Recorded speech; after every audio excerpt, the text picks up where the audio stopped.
gotta tell you something I could do. I could be running around chasing you, but I won't. Good morning, guys. Today's our first day in Athens, Greece, and we're super excited to be here. We're kicking it off in Syntagma Square, which is this beautiful square with gorgeous trees and people all walking around, wonderful fountains. There's even some ancient ruins already, our first ancient ruins back in Europe. There's no plaque or anything, so we don't know what they are, but this is just the starting point because we're going to be walking straight down this long street. There's going to be lots of sites along the way that we're going to be checking out for a self-guided walking tour. And so we had a hard time when we were researching how we should see Athens because there is so much to see, so many ruins, just like tons and tons and tons. So I saw lots of different two-day plans that people had of how to see everything. So we'll be here for 2 days, we get to explore. And everyone said different ways of seeing everything and different things to see each day. So we just picked the ones that sounded the best to us, and we're just gonna kind of walk on our own and hopefully get to see everything that we want to see. We're gonna pack in a lot in these next 2 days. So let's start this walking tour.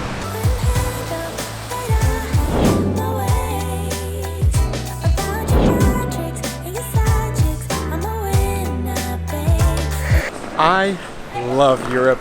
The thing that I really miss, I think, is the walkability of streets. In the last few countries we've been to, just hasn't been that way. At least you could, but you're constantly being pulled into stores and stuff in like some of the different countries. This one is just so cool and nice. You can see the stores at your leisure and just walk around in the city streets, not having to dodge a lot of cars or crazy traffic. It feels so good to be back in Europe. He loves you. I do too. Yeah, I beat you at your game. And if you were me, you would do the same. Man, I really love to play. And now that I won. So the second stop on our walking tour is the Church of Panagia, and it's just like this little bitty cool church that's right in the walkway, and then there's like a square around it. It honestly looks kind of like something that was way out in the country at one time. The city built up around it. I don't know that or the history of it. This is a quaint, cute little, almost like Tuscan looking church right in the middle of the city.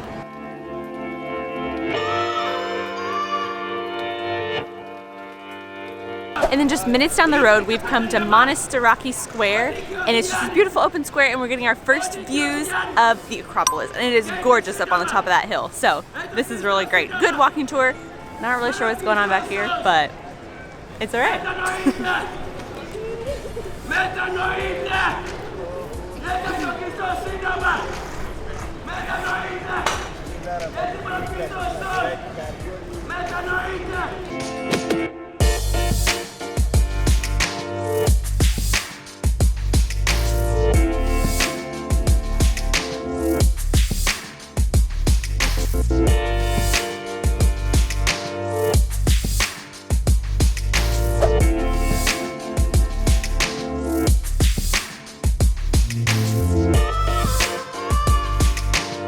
So for our fourth stop, we have come to Hadrian's Library, which is a really huge, expansive archaeological site. At the front, they have these huge columns and wall that kind of covers up the back side of the site. And so we didn't really realize how massive it was until we got inside of the walls. But at the front, you also have to pay for a ticket. We went ahead and got a ticket that includes a lot of different sites, including the Acropolis, which is right behind us down, or overlooking where we are right now. It's 30 euros per person to get the ticket for the Acropolis and this site and a bunch of other smaller sites. Or if you have a student ID card, you can get it for half price, only 15 euros, which is a really good deal. If you have one, you can carry one with you. But this site is way cooler than we expected. There's a huge library at the back that has auditoriums on each side for lectures and text readings. So it's just a really neat site to see how educated the Greeks were, and then also just how much they put influence on education. So a huge, really beautiful site. And we're really excited about seeing the other ones now that we've gotten to see, like our first archaeological site.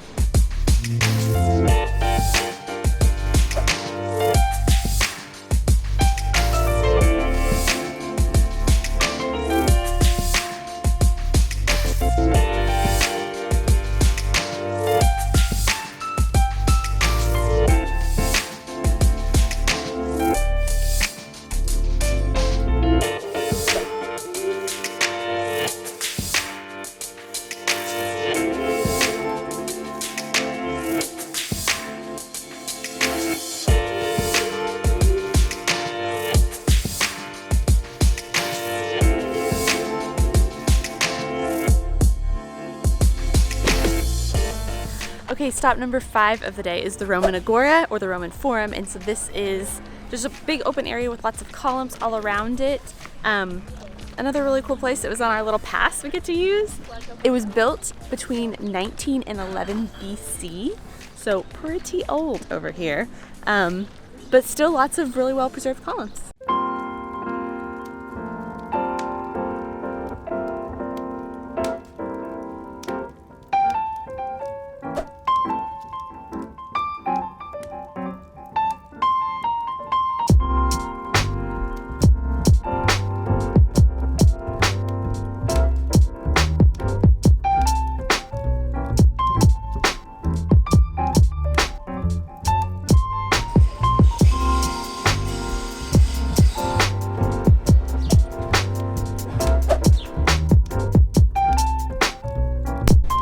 Our next stop is the ancient Agora, and this was like the central hub of the city. This is where all of political matters were handled. This is where democracy was born, and we're sitting under the Stoa of Athens, and it was reconstructed in the 1950s, which I personally really love because you get to actually see what this building looked like in ancient Greek times and what they actually walked through and saw, rather than just kind of seeing depictions of what it was.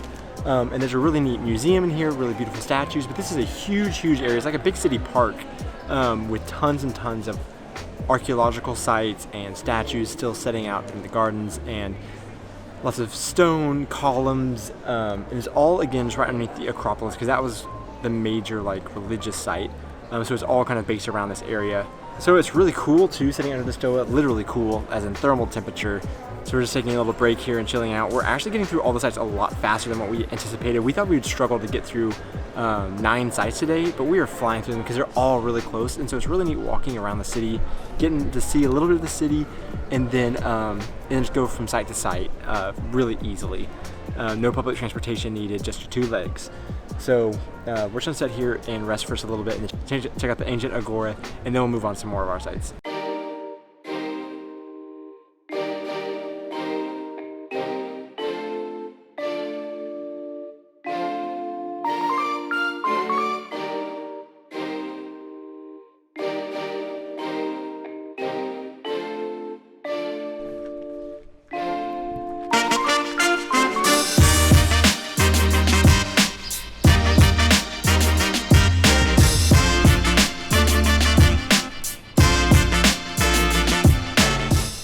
Most of the grounds of the Agora here are just ruins, besides the one building that we were sitting under that they rebuilt in the 50s. But then there's this temple up here, which is incredibly beautiful, and still it's the best preserved temple of its type, is what that little sign said down there. But just so incredible finally getting to see a Greek temple that looks like it's straight out of Hercules or something like that, just sitting up on top of a hill overlooking the Agora.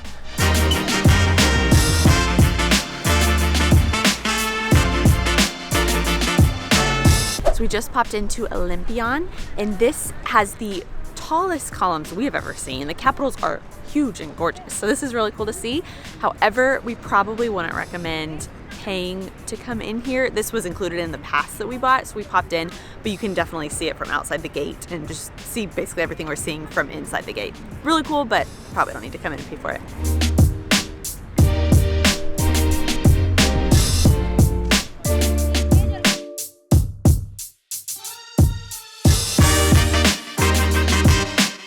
So we're going ahead and moving on from that site because there wasn't a whole lot to see there. It's still really cool, but we are already exceeding what we expected to get done today just because everything is so much closer than we expected. I have no clue how you do any kind of city planning in a place where there's so much history and archaeological sites that you can't build on. Like, I don't know how you can really do an efficient job planning. It's just so incredible. You probably have to make all kinds of compromises in your designs because you have to work around those types of things. But it makes a really neat city just to walk around, because we keep, like, that site we honestly just stumbled upon on our way to another one. But really fun day getting to see so many things. We just arrived at the Panathenaic Stadium, and this is where the first modern Olympics was held in 1896. So this site was not included in our pass that we bought earlier, but it was only €5 per person. So not too bad, and you get a free audio guide to kind of tell you what everything is. It's about the size of like a small university football stadium. So we can definitely tell the Olympics has grown tremendously over the years.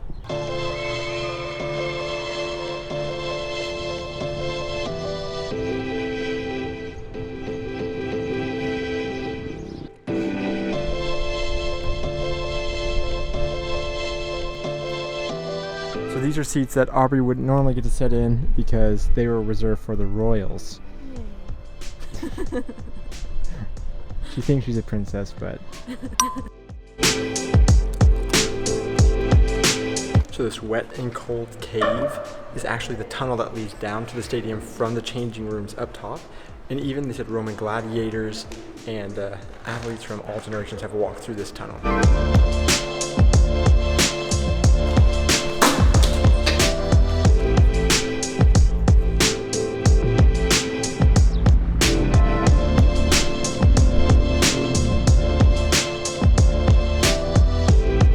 Some of you may remember we actually visited the Olympic Stadium in Beijing as well, where they had the opening ceremonies, and they're going to host the Olympics again very soon. And that was an incredible experience. We got to walk on the top rim of the stadium and look down into it, and it was almost like an eerily quiet experience too in the stadium, but it was so cool seeing such an iconic stadium. Here's the inside of the Olympic Stadium. But so we're gonna go up here and walk on the top of the lid. And this is an iconic stadium in completely a different respect. It's the only marble stadium like this in the world, and it is crazy historic because of the Roman history here as well as the modern Olympic history. So it's really neat. Our second Olympic spot we've seen so far. This is gonna make watching the Olympics going forward just even cooler. Oh, and also you gotta point out that games that used to be held here in like 400 BC plus, they were all held naked. Ooh. All of the competitors were naked, so that would have been a completely different spectacle to see back then. Check out this part of the stadium. It's like a straight ladder down. They did not build these stairs with the correct rise and run dimensions. Oh boy. Ooh. It's kind of nerve-wracking going down. It's only if you go down backwards. Oh my gosh. It reminds you of your high school track days? This reminds me of my track days. This is the roots of my sport. This is cool.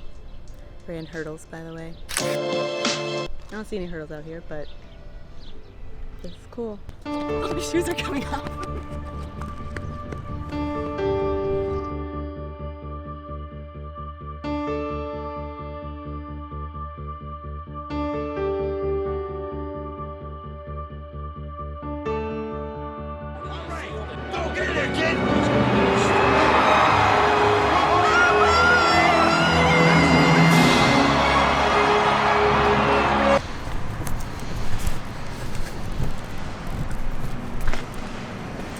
Yeah. So after our Olympic debut and walking miles and miles around Athens, we were exhausted and decided to treat ourselves with some gelato.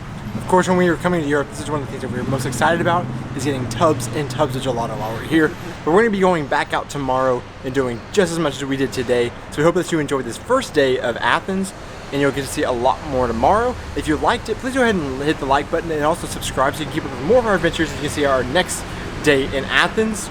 We'd love to have you with us. Bye.